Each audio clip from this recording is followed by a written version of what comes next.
mais um programa Diálogos da TV UNB.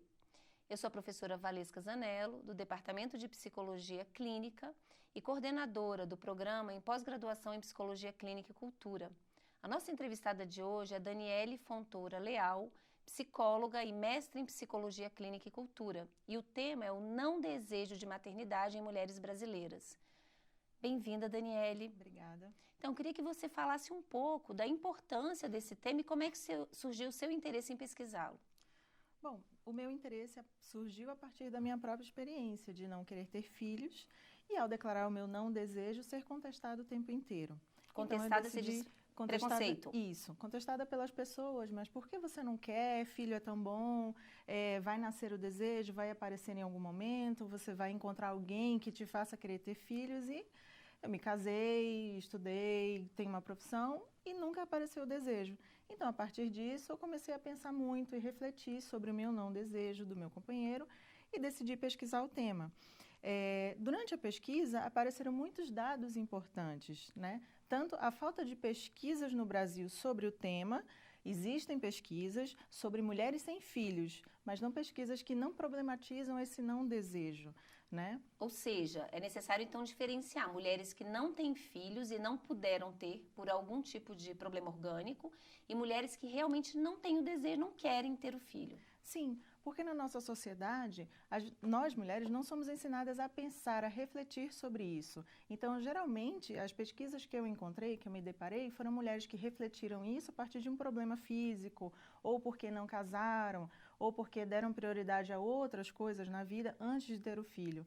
E a minha intenção foi pesquisar mulheres que já vêm com essa reflexão, que já trazem isso, né, no seu cerne. Olha, eu nunca quis ter filho, não era o meu desejo, né? Desde criança eu queria viajar, queria ser, sei lá, astronauta, queria ter uma profissão, queria, enfim, fazer outras coisas da vida que não constitui família. Essa não era a minha prioridade. Então, eu tenho duas perguntas para te fazer a partir do que você está trazendo. Primeiro, sobre essa questão da invisibilidade, então, dessa mulher que não quer ter filho dentro da ciência. É isso que você está apontando. Sim. Né? Mas você também trouxe uma relação com outros desejos. E eu queria que você falasse um pouco sobre isso. Existe uma relação de mulheres que têm outros projetos questionando essa questão da maternidade? O que você encontrou? Eu queria que você falasse um pouco da sua pesquisa. Sim.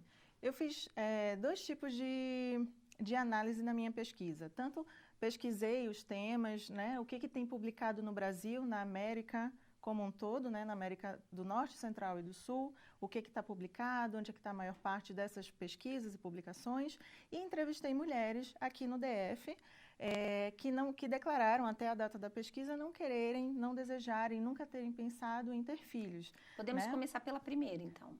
Pois é.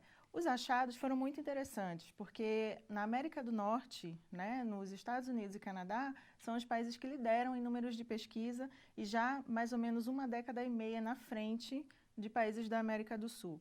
Na América do Sul não encontrei muita coisa, apesar de ter vasculhado várias bases, né, e o Brasil é o país que mais tem apresentado publicações. E ainda assim, eu não considerei suficiente, porque foram apenas 6 pesquisas falando sobre o não desejo. Isso, né? Em quantas décadas? Isso a partir de 1960.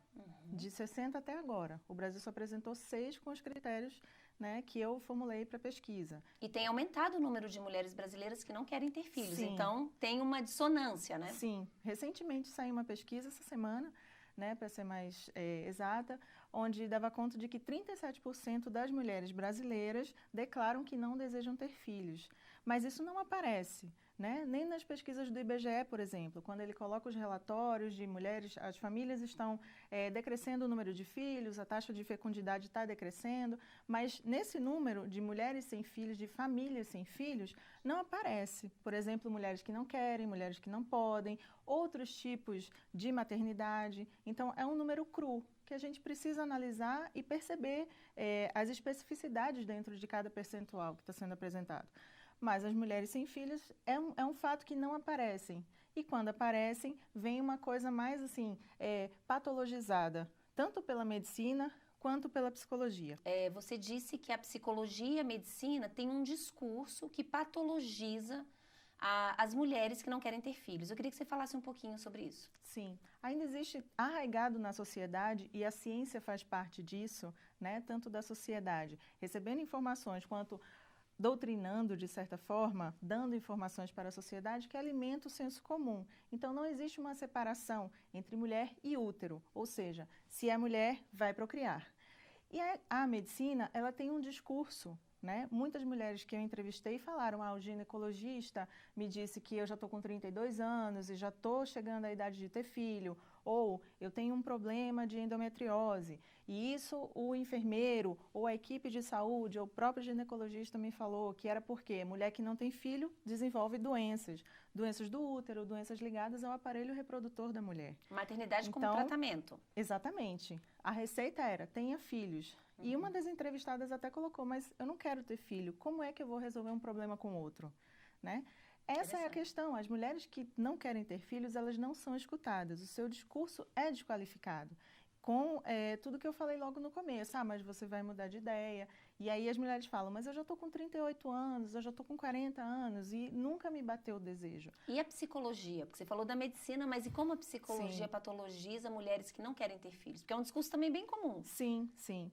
Pois é, os discursos onde os psicólogos, né, muitos psicólogos se apoiam, eles não têm uma visão crítica, que é o que nos traz os estudos de gênero, né, dentro da psicologia. Então, vem muito aquela ideia ainda de uma teoria de Freud que foi falada em um outro tipo de sociedade a partir de uma foto que o Freud usou para criar a psicanálise.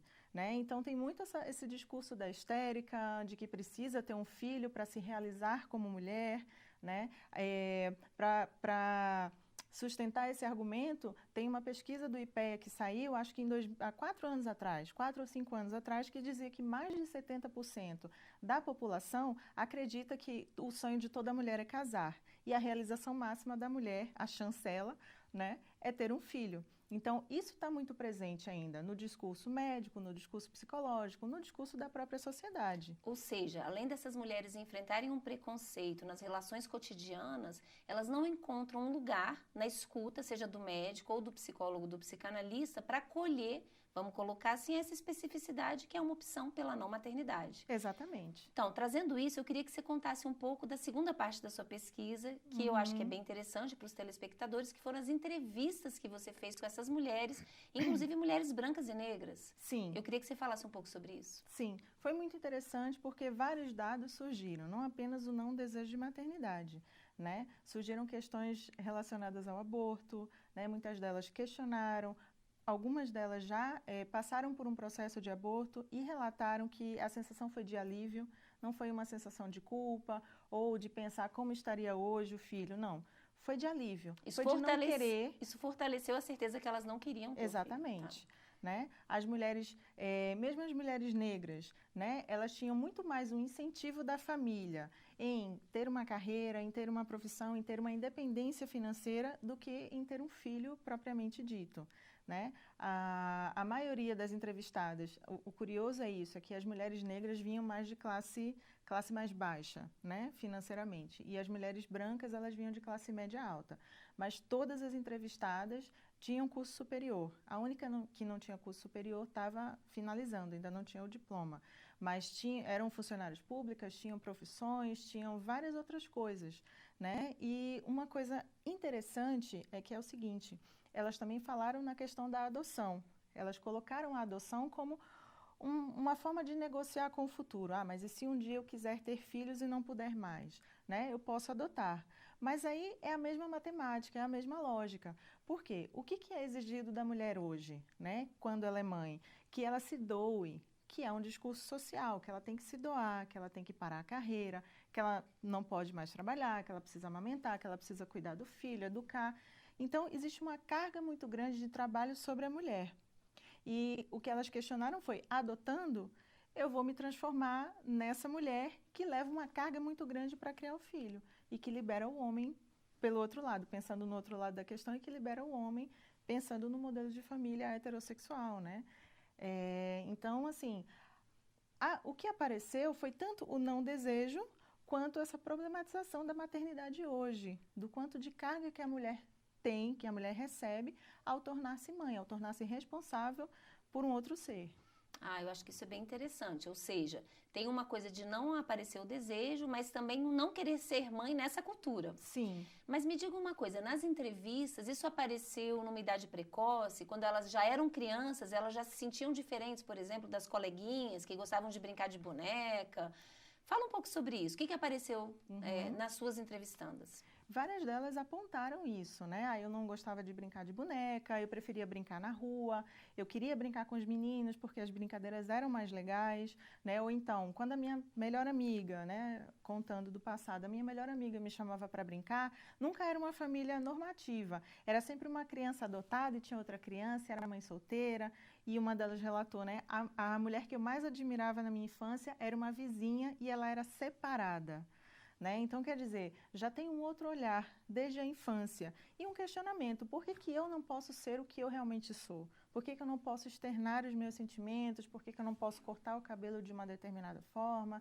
Né? Algumas se revoltaram e têm uma ligação muito estreita com o rock and roll e foram montar banda de rock e foram viver, né? Mesmo rompendo com os laços da família, né? Discutindo muito, tendo que brigar literalmente pelo seu espaço como pessoa, né? Ou seja, já tinha uma coisa de não se encaixar num determinado papel Sim. esperado, ou seja, essa ideia de que o útero tem que ser um destino. Sim, porque existe o treinamento desde criança, né? Para Como menina, assim? que ela vai brincando de boneca, ganha panelinha, ela ganha casinha, vassourinha, ferrinho de passar, né? E o bebê. Então, é sempre as meninas amamentando, cuidando do filho, trocando fralda, enquanto os meninos estão liberados para brincar de jogos lógicos, de brincadeira de correr, né? Brincadeiras de rua, estão liberados para isso. E as meninas não, já vão ajudando a mãe, já tem toda aquela doutrinação dos serviços domésticos, que são impostos às mulheres e não aos homens, né? Então, assim, veio muito esse questionamento da educação, desde quando a gente nasce. Eu acho que tem uma coisa que apareceu também nas suas entrevistas, é a dificuldade dessas mulheres de se encaixarem nesse modelo da maternidade que impõe o heterocentramento, que é essa ideia de sempre priorizar os interesses dos outros, as necessidades dos outros e se colocar sempre em último lugar. Em geral, na nossa cultura, os homens são egocentrados. Sim. Fala um pouco sobre isso. Sim, foi muito interessante. Muitas delas disseram, olha, o que tem de mais eu querer viajar?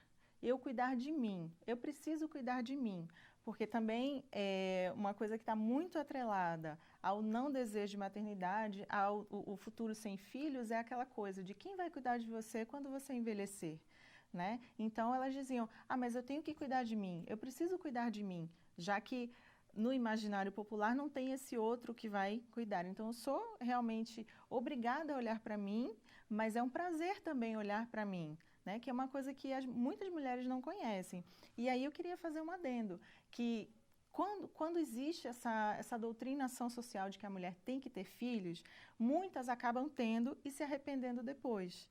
Porque existe muito esse discurso, né? Mas me disseram que ia ser a maior felicidade do mundo e eu não estou sentindo. É padecer no paraíso, Exato. Né? Disseram que eu ia sentir uma coisa e eu nunca senti. E aí vem a psicologia para dizer a mãe nasce com o filho, né? Com todos os psicologismos em torno da maternidade. E se né? não nasce, você tem um problema, né? Exatamente. E aí o que a gente tem hoje, né? Uma gama de mulheres que, mesmo não tendo espaço para falar sobre o mal-estar da maternidade, elas são rechaçadas, mas elas conseguem ainda falar, olha, filho não é para todo mundo, filho tem que desejar muito porque é difícil. Quer dizer, aqui e ali a gente ouve histórias, mas isso ainda é muito nos bastidores sociais, porque a mulher é achincalhada, né, nas redes, na rua, na família, quando ela diz que não quer ter filho ou que tem um lado pesado na maternidade. Então, até isso é proibido. Não existe esse espaço, né, para se falar do mal-estar na maternidade, porque o ter para a mulher já é dado. Então, existe também uma outra coisa, que é um certo desconforto das mulheres quando são questionadas por que elas não querem ter filhos, né, em relação a pessoas que já têm filho, porque elas sentem como um desrespeito, como uma invasão. Por que você não quer ter filho? Mas e o maior amor do mundo? E todas essas coisas que a gente falou, né? Você vai mudar, o seu companheiro vai mudar, ele vai se tornar um bom pai, ele vai se tornar um bom homem, um bom marido quando nasceu filho. Então, existe um cuidado nesse trato de não conseguir também responder as pessoas que estão questionando de forma, às vezes, até agressiva. E aí eu não falo de responder agressivamente, mas isso não se torna uma coisa coletiva, fica muito no espectro individual, porque a mulher que não quer, é como se o problema é entendido como se fosse dela. É uma mulher que não quer ter filho, tem algum problema. Mas não existe um coletivo de mulheres que se juntem para discutir, para pesquisar sobre o tema, literatura sobre o tema é escassa, então acaba que existe ainda esse mal-estar que transforma essa questão numa coisa individual quando ela deveria ser coletiva. Então as mulheres que não querem ter filhos ainda não têm um lugar na sociedade, ainda não têm um lugar legitimado, é sempre esse lugar. Da patologização, do lugar da mulher que tem algum problema, que não encontrou a pessoa certa. Então é sempre o outro que vai dizer à mulher, que vai dar o desejo para a mulher, que vai trazer esse desejo. Nunca é a qualificação do seu próprio desejo. No seu trabalho tem uma coisa que eu acho bem importante, que é exatamente o cuidado dessas mulheres e não falar do mal-estar da maternidade ou questionar a maternidade para essas mulheres amigas ou mulheres próximas que têm filhos, né? Sim. Mas uma pergunta que eu queria te fazer, é possível não ser mãe e ser uma mulher realizada e ser feliz? Com certeza, porque não existe uma fórmula de felicidade, né? O que é felicidade para mim pode não ser para você. Então, o que a sociedade faz é trazer um modelo, né, e dizer, olha, a felicidade é isso.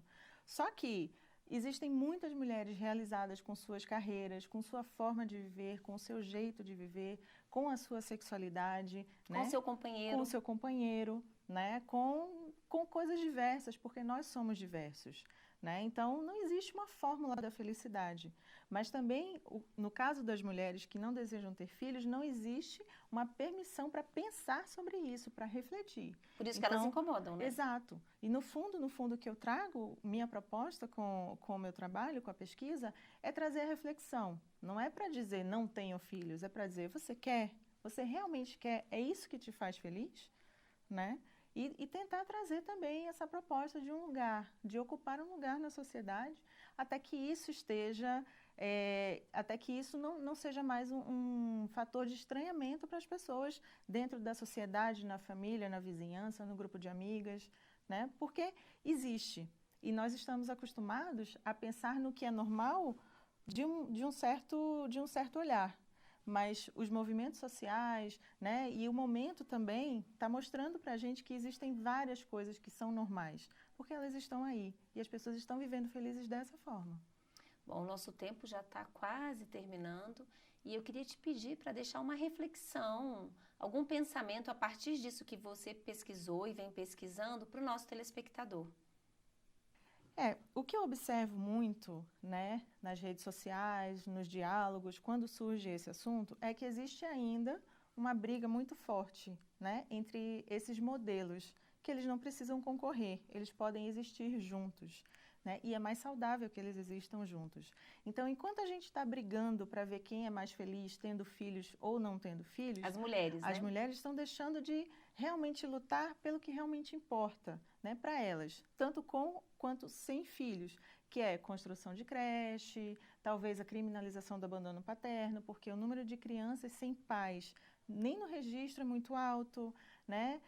Estamos deixando de nos unir. Direitos sexuais e reprodutivos. Exato, para cobrar realmente o que é interessante para nós mulheres, porque a decisão cabe a cada mulher. Daniele, muito obrigada, foi muito esclarecedor e nos vemos no próximo Diálogos da UNB TV.